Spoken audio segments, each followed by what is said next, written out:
Hey, what's going on, everybody? Welcome back to the channel. As promised, the new pads came in today, so figured I'd make a video and show you my likes and dislikes of the pad. I don't know what either is going to be yet because, as you can see, they're still in the pack. But we're going to run through one. I'm going to get a disc. I'm going to get one that is, I guess you would say, like, needs just a light touch up. And then I'm going to get a disc that also might be more so in the medium range of damage. Like, it's not real bad, but it's one of those ones where you're like, yeah, I would definitely need to at least buff and then polish this disc before I could sell it, or maybe before you could even use it. So yeah, so as you can see, we got two pads here. I wanted to start off with two just to see if, if it's even gonna work for me before I try to find like maybe harsher pads. But right here we have the Milwaukee 5-inch foam polishing pad. We got these through Home Depot, and I want to say each pad was about $13 to $14. So they're definitely a little more expensive than even the JFJ Easy Pro pads. But I'm not stuck too much on the price. I want to make sure that if the quality is better and the results are better, then it's worth a little bit more extra money. And especially if they last longer, because even though the upfront cost might be more, if you're getting more runs out of the pad, then it might end up being the exact same price over the life of the pad. Or you might actually end up saving money over the life of the pad. Say if one of these pads equals 1.5 JFJ pads, you'd end up saving money, or you pretty much break even, I guess. But so we're gonna open this one up, and then the next pad we have is the 5-inch foam light cutting pad, and this one was about the same price, about 13 to 14 bucks or so. But yeah, so this one is going to be pretty much, we're going to use this as our buffing pad since it does have a light cut to it, and this black pad is our polishing pad, which could either be referred to as a finishing pad, things like that. But this is basically your polishing pad and your buffing pad. Like I said, if these worked out well, I might go a slight bit harsher on the buff pad, as this is a light cut. Maybe if they have like maybe like a medium, maybe I might go up to that range. Anything over a medium cut, like harsher than that, usually I'll just use sandpaper or something. But let's go ahead and cut into these. Now I'll tell you why, while I'm cutting into these, why I went with, or why I tried these pads out, or wanted to try them out. Because the very first thing is, I'm hoping that since these are a 5-inch pad, they'll fit in this without needing to be trimmed down to size, like we have to do with our Bayer pads. I don't have, here, one, like we have to do with these pads. They're great pads, but you have to cut them down to make them work.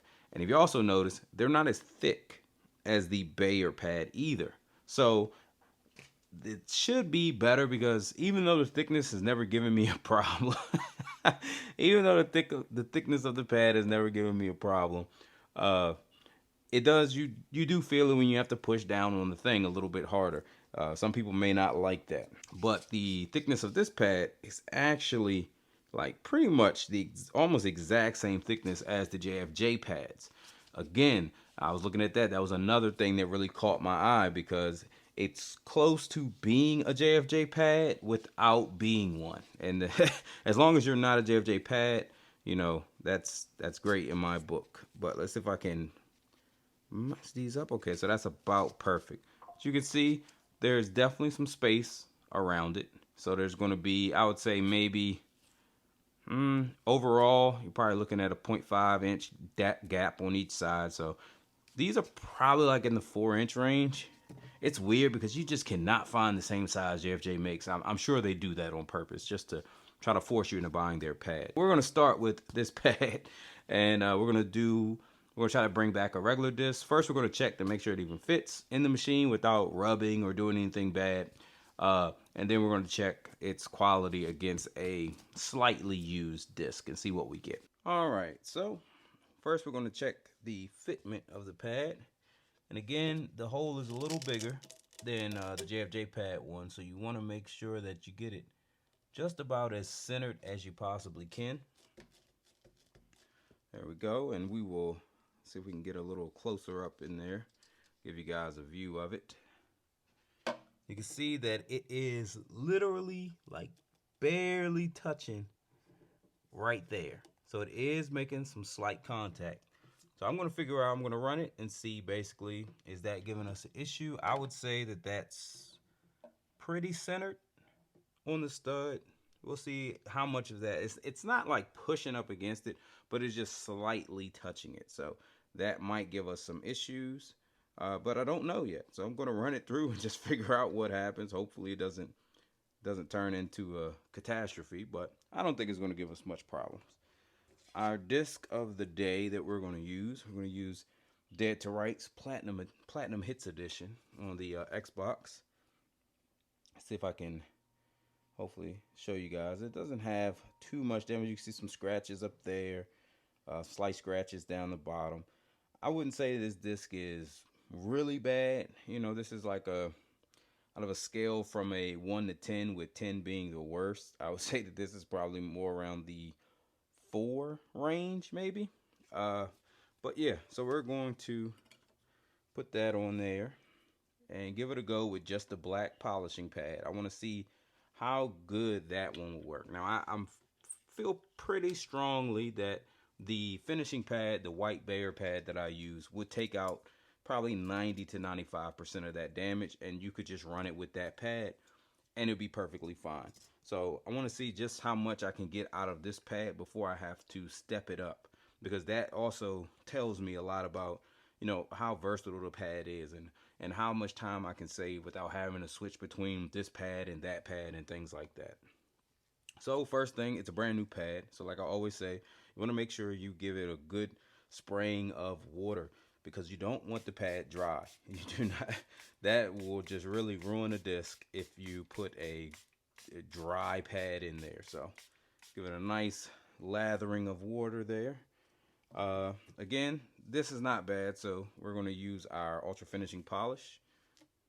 Try to make sure that you keep the compound that you're going to use. Like if you're using a different compound for your finish and a different compound for your buffing, like what I do with the 105 and the 205, make sure you don't let those like contaminate each other. Keep the cutting compound on the cutting disc and keep the finishing polish on the finishing disc or the polishing disc. You don't want to mix those two. Oh, but we're going to put a nice heavy lathering of product on here. Like I said, I'm heavy-handed in general when it comes to the product, but especially on the first one, I want to make sure that we have good coverage. All right.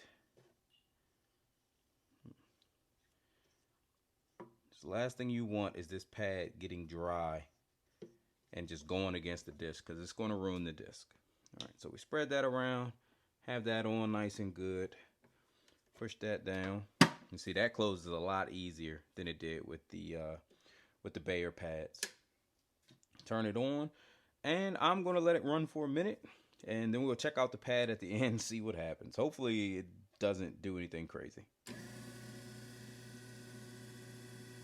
So far, if you guys can hear it, it doesn't sound like it's like shaking. It's not catching, it's not cutting the pad up, it's not doing anything out of the ordinary that you wouldn't expect it to do. Is actually running extremely quiet, which is a great sign that even though we do have slight touching on the side there, on that little safety post, I call it, to make sure that the machine knows that you have the lid closed so it can run. Yeah, it doesn't seem like that's a problem, so that's great. And this was one of the main things I wanted, a pad that's good, that I can literally just place in the machine. I don't have to cut it. I don't have to do anything outside of just throw the pad on the stud or on the plate and run the machine. So far, these Milwaukee pads have checked those boxes. So we should, oh, well, there we go. So there's a minute there. Turn it off for safety concerns. Let's see. All right, so far so good. Let's see, we'll bring you in here so that you can see the pad itself. You can see everything looks good, nice, balanced. You can see that the disc was definitely, you know, perfectly placed on there. Like it didn't have any areas of the pad that seemed like it was taking more of the disc than another pad. It wasn't uneven. No damaging of the pad itself. There's no cutting or anything like that. Still do have that slight touch. So what we're going to do is we're going to pull the pad off. And I just want to check the sides. So you can see the size. I mean, honestly, you would never even know it's touching. That's how light the touch is.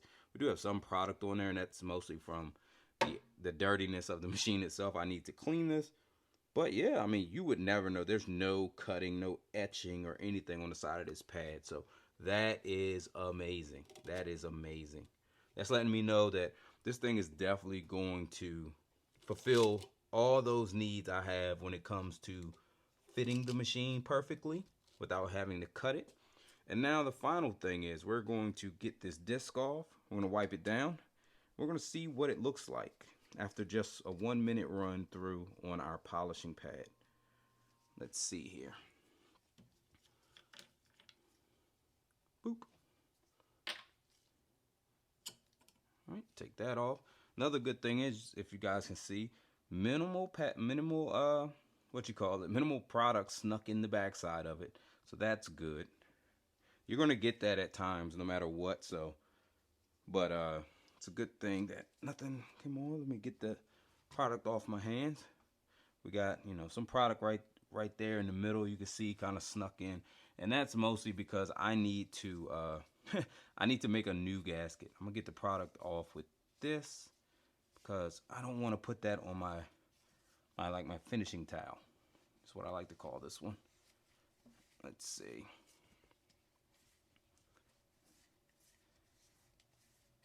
All right.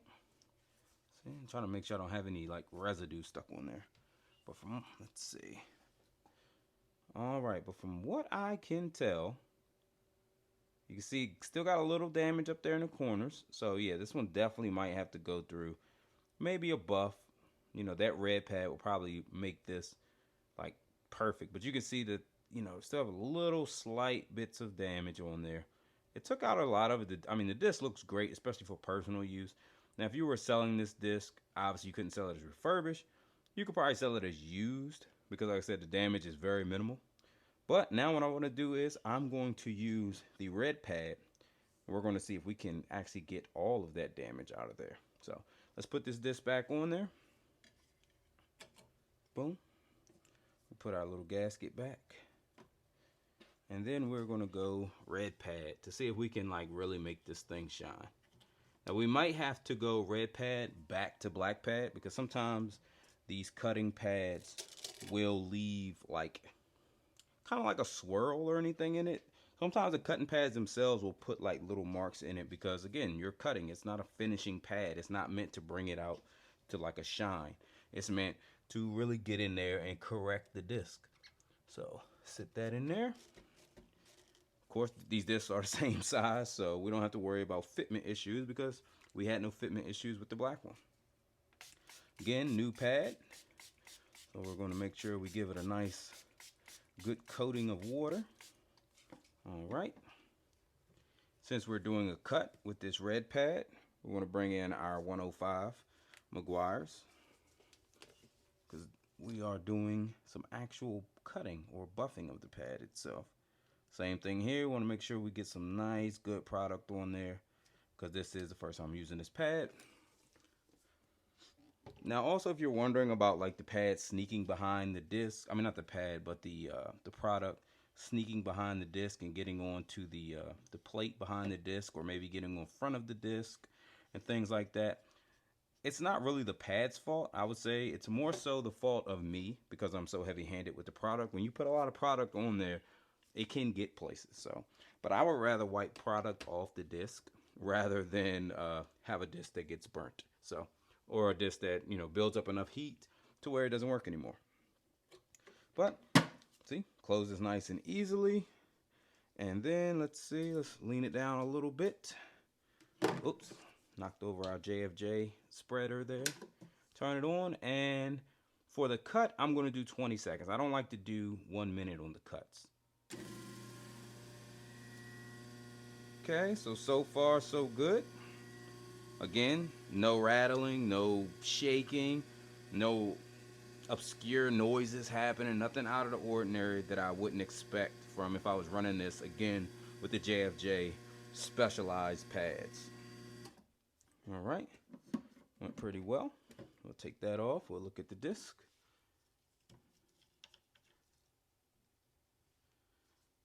Again, got some product there on the middle. We're gonna wipe that off with our rag over here. I should get a lot of that stuff off my hands first. Let's see.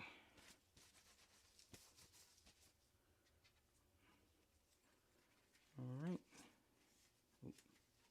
Let's see. We'll bring over our other towel.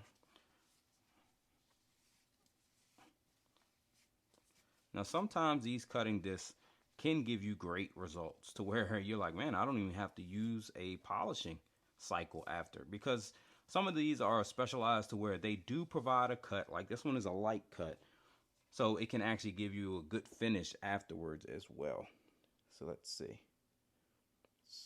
We're going to move the disc all around.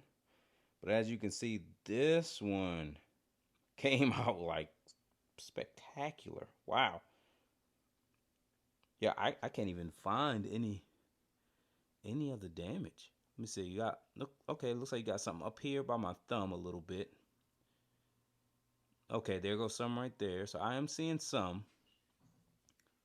Let me see if I can maybe bring it up. Maybe the lights can hit it a little better. All right, so we are getting some. You can see like the swirls all in the disc now, like right through here. And that's what I mean by like the cut can actually put some damage in the disc itself, but that's where the finishing pad comes in and it cleans that stuff up. So we're gonna put this disc back, put on our little gasket. All right, put this one here. Boom. Okay. Now I'm going to do one more cycle of the cut, and then we're going to go into the finishing pad and see what we get. So we'll do another cycle of this, another 20 seconds. So hard to get this stuff out of here sometimes. I don't know why. Boom. Spread this around. Right there. Still a new pad, so give it a little bit of water. We don't have to give it as much as the first time, but just give it something. Click it down, and another 20 seconds. All right, that's done. Lift this up. You see that? So what I'm going to do is I just want to get the residue off of there a little bit. Let's take this off. I want to make sure I get all of it off. Because like I said, you don't want to contaminate your pads with each other's product. So you can see quite a bit got off there in the middle. Let's see, we'll take that off and just wipe a lot of that product off.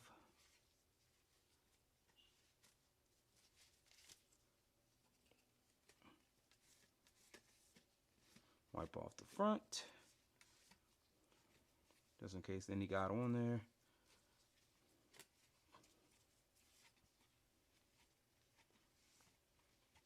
Okay, so that looks pretty good. Doesn't have to be perfection. I'm going to sit the disc down for a quick second because I just want to get a quick wipe on this. There we go. All right, so red pad out. Wow, got some gunk there on the side. Let's wipe that off. Red pad out. And where is our finishing or polishing pad?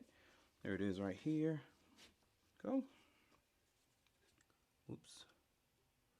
Trying to throw that in. Be as central as we can. And here's our disc, our Dead to Rights disc. Put that back on there. And yeah, this pad is pretty much shot, or my little microfiber thing. Let's see. Basically, we're just gonna cut a new one really quick and do a really quick makeshift one.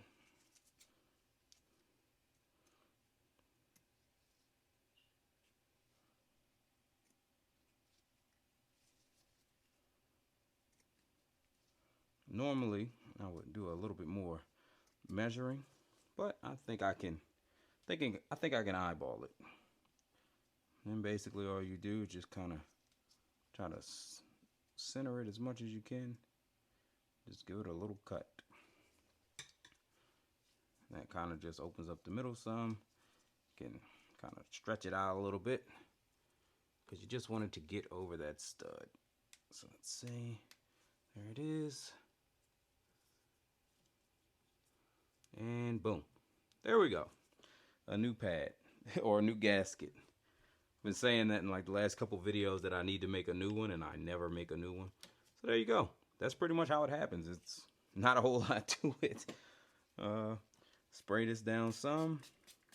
Again, new pad. So I haven't really felt like I broke that pad in enough. We're going to come back with our polish. Our 205. We need some more. I guess I'll have to do a store run here at some point. So I don't think I have any more of the 205 here. I have other products that I could swap it out for in the meantime, but I do like the results of the Meguiar's. So put that down, and we're doing another polish. So we're going to do that for 1 minute. I always do a minute usually with the polishing pads, and see what we get. All right, so that's done. I went on and cut that one because there was no point of having you guys sit there and watch for a minute, because we've already established that nothing abnormal is happening using these pads without customizing them at all. But take that off. Boop.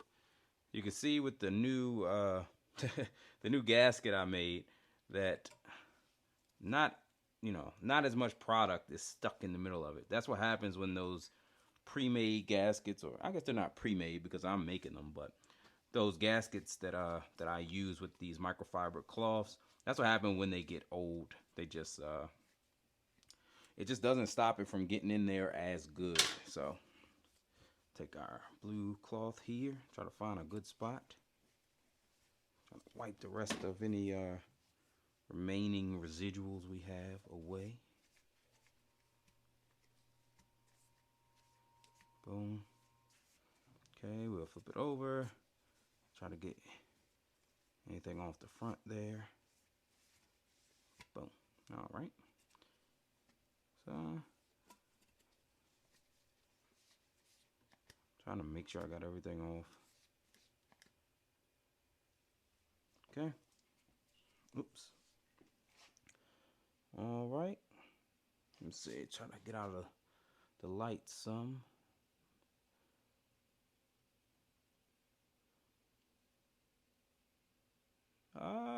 I'm not seeing any of the damage that was there, like up in those corners. I'm trying to focus mostly on those corners. So it seems like it took all the damage out of the disc. I am seeing, let me see, I'm trying to see. It looks like there is some very, very light scratches, like you see a teeny bit right there. I mean, you're really going to have to look for these. So I would say overall from what the disc was, obviously this would be a sellable disc. It looks like it's in really great condition. I would give it a 90% at least a 90. So we're going to check, see if it actually works. You can see like a little bit of lightness right there. So, but it's very hard to find them. So I would say the pads actually do function pretty well. They're pretty much pretty good. Now the only thing now is I have to keep using them for a while to see about how long they last and how well they hold up over the original JFJ pads. I like the fitment better than the Bayer pads, so that's already a plus. But now we're just going to test longevity and see how long they hold up. And this would be disc 1. This is the first disc I ever did. So I'll just jot down every disc I do with each individual pad and see how long it takes me to get, to where I feel like it needs to be replaced. But let's go ahead and test this disc to make sure it actually plays. All right, so we're here with the Xbox 360 Elite. We have our Dead to Rights game, and we're going to see if it plays. Now, I don't have an OG Xbox with me right now, so that's why we had to use this 360. But the good thing is that Dead to Rights should play because it's on the list of backwards compatible games with the 360, as long as you're using a original Xbox 360 hard drive or OEM one. I don't know why that matters, but according to Xbox, that's a thing. So we'll see if it plays. I don't have a controller hooked up to it right now, but I don't think I need a controller for it to start. Let's see. Play dead to right, so it looks like it plays. To hook up a wired controller real quick and see if we can at least get to the start screen. Boop. Oh, this original Xbox game is not supported on your Xbox 360 console. An update to support this game may be available. Okay. So apparently it does not play. Maybe I have to update the firmware or software, whatever you want to call it, in order to be able to play it.